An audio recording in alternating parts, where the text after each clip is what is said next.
Il ne faut pas se méprendre. On peut faire preuve à l'égard des Écritures d'une véritable maîtrise. Leur contenu doctrinal de la Genèse à l'Apocalypse peut nous être extrêmement familier.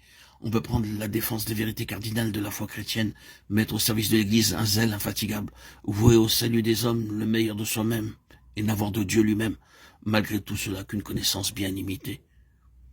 C'est son intimité que le Seigneur nous offre. Que de fois n'est-il pas obligé de nous enlever notre travail pour que nous le découvrions lui? Notre valeur spirituelle ne se mesure en dernière analyse ni à la culture que nous possédons, ni à la documentation que nous pouvons fournir, ni à l'orthodoxie de notre doctrine, ni à la quantité de travail que nous accomplissons, ni à la somme de vérité que nous croyons avoir assimilée.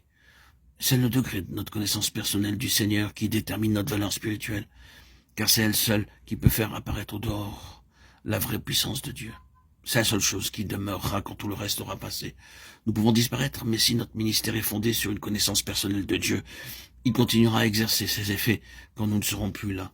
Nous pouvons, nous, faire du bien aux hommes, suivant les ressources dont nous disposons.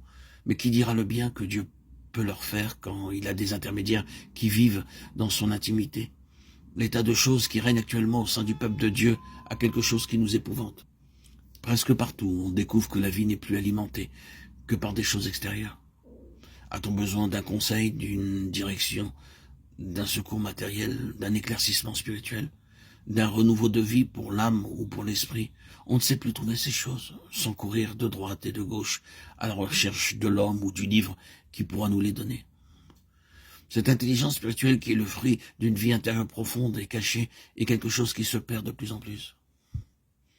Il n'est pas surprenant dès lors que l'ennemi étend de voies d'accès pour accréditer ses séductions, ses contrefaçons, ses fausses doctrines, jusqu'au cœur de la place. Contre de tels errements, la connaissance personnelle de notre Seigneur, cultivée sous la discipline de l'Esprit, sera toujours notre meilleure sauvegarde. Sitôt que nous nous laissons solliciter par l'extérieur, par des choses, expériences, sensations, manifestations visibles ou tangibles, témoignages plus ou moins probants, nous nous exposons à des périls sans nombre. Fausse conversion, faux baptême du Saint-Esprit, démonstrations sensibles qui paraissent convaincantes, directions à suivre auxquelles on obéit passivement, comme dans le spiritisme, peuvent fort bien n'être octroyées par Satan si nous ne sommes pas sur nos gardes. Puis quand nous ne sentons plus rien, il vient au-devant de notre perplexité en insinuant que nous avons probablement commis le péché contre le Saint-Esprit. Que cette suggestion trouve crédit dans notre pensée, c'en est fini. Pour ceux qui se sont ainsi laissés séduire, toutes les promesses de la parole et la vertu du sang de Christ s'évanouissent.